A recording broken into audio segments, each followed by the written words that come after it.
Good morning students.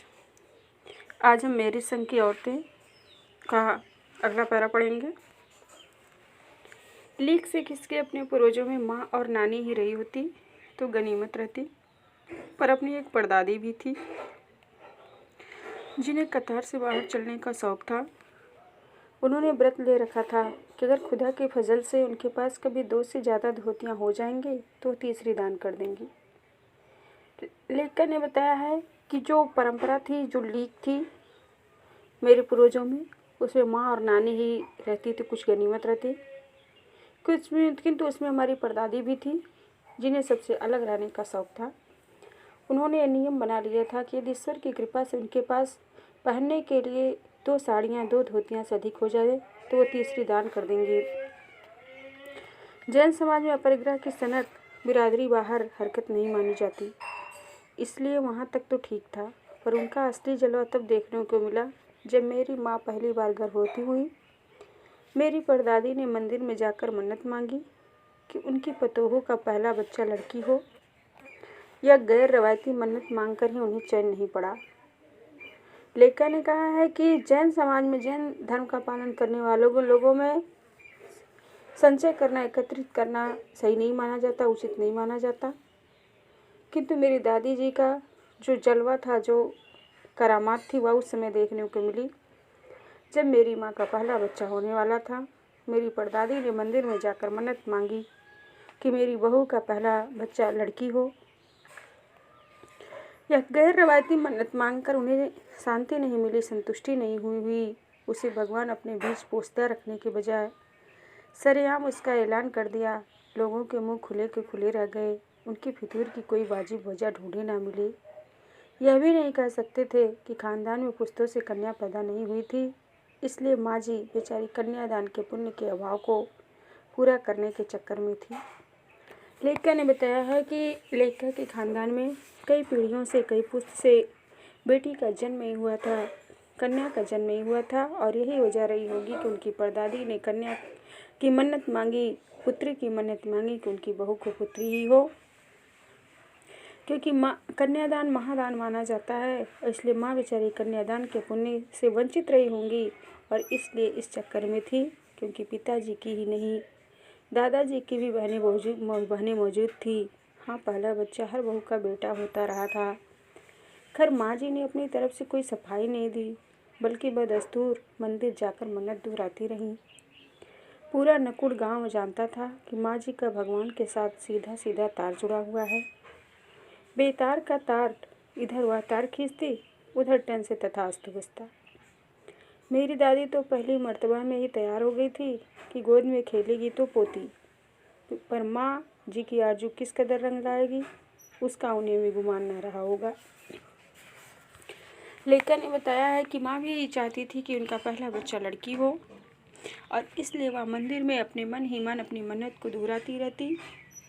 ऐसा प्रतीत होता कि माँ का सीधा कनेक्शन, सीधा तार ईश्वर से जुड़ा हुआ है, मानो ईश्वर माँ की हर बात को सुनता है। इधर माँ प्रार्थना करती थी और उधर से ईश्वर ऐसा ही होगा ऐसी घंटी बज जाती। मेरी दादी पहली बार में तैयार थी कि मैं अपनी गोद में पोती ही खिलाऊंगी, किंतु मेरी माँ की मन्नत, मेरी माँ की आरजू, मेरी माँ की प्रार्थना किस प्रकार सफल होगी, किस प्रकार रंग लाएगी, इसका आभास उन्हें भी नहीं था। लड़की की गैर वाजिब जुस्तजू सुन भगवान कुछ अफरा तफरी में आ गए कि 1 न 2 पूरी 5 कन्याएं एक के बाद एक धरती पर उतार दी। भगवान को क्या कहें, माँ जी के सामने तो नामी चोर भी अफरा तफरी में आ जाते थे।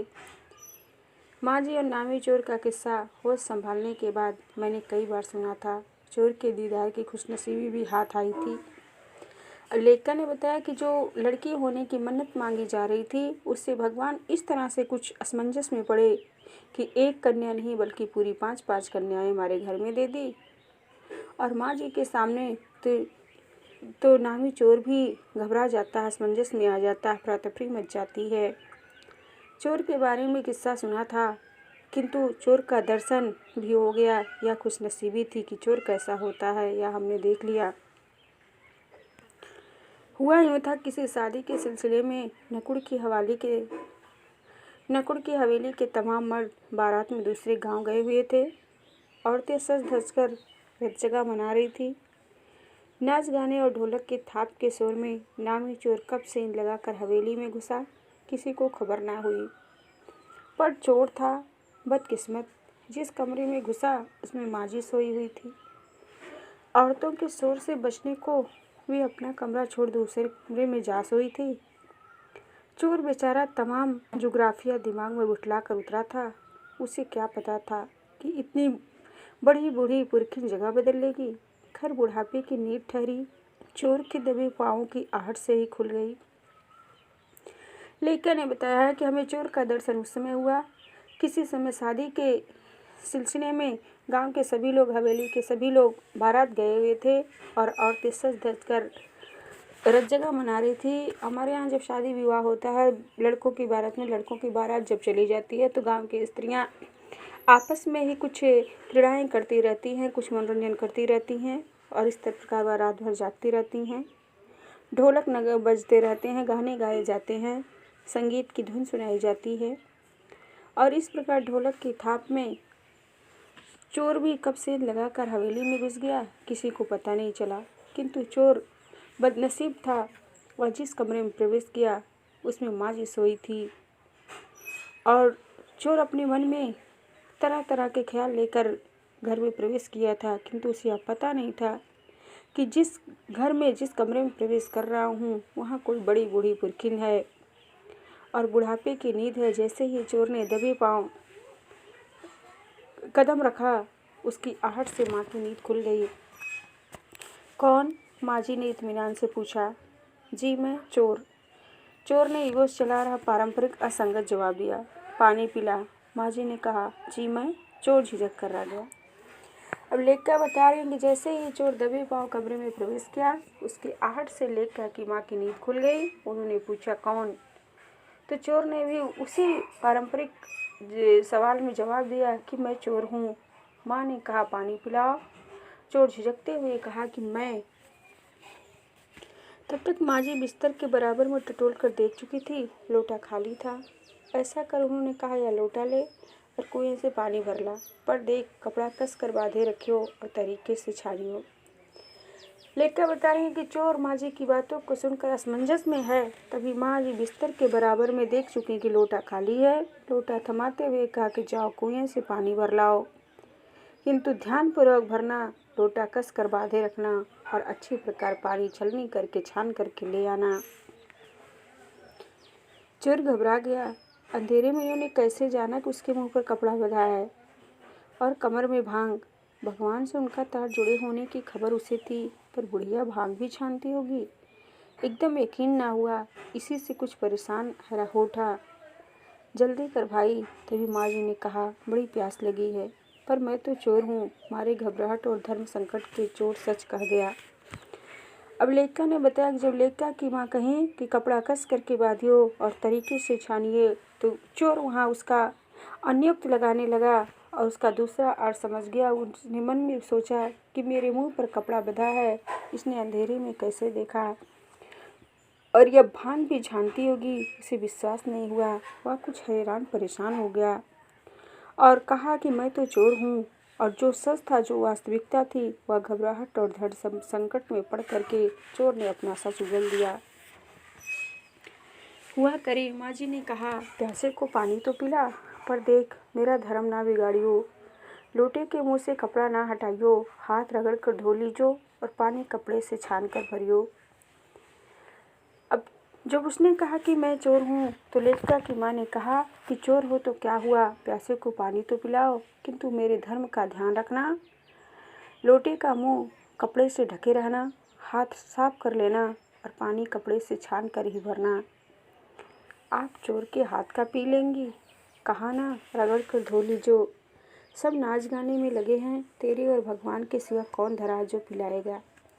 चोर ने अपनी मनोभावना व्यक्त की। क्या आप एक चोर के हाथ का पानी पिएंगी? तो लेखिका की माँ ने कहा कि अपने हाथ को रगड़ कर साफ कर लो। सभी लोग नाच गाने में लगे हुए हैं। इस समय भगवान और तुम्हारे सिवा तीसरा यहाँ कोई नहीं है जो मुझ प्यासे को पानी पिलाएगा। भगवान वहीं के उसके दरबार में धरे हैं। सुनकर चोर कुछ ऐसा अकबकाया कि लोटा उठाकर चल दिया। पूरी एहतियात के साथ पानी भरकर लौटा तो पहरेदार ने धर दबोचा कुएं पर देख लिया गया था।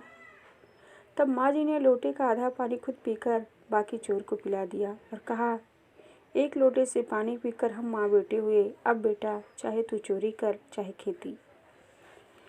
लेखा की माँ की बातों को सुनकर चोर हड़बड़ाया कि ईश्वर भला इसके कहने से चलता है, और इस प्रकार वह पानी भरकर वापस आया तो पहरेदार ने उसे पकड़ लिया।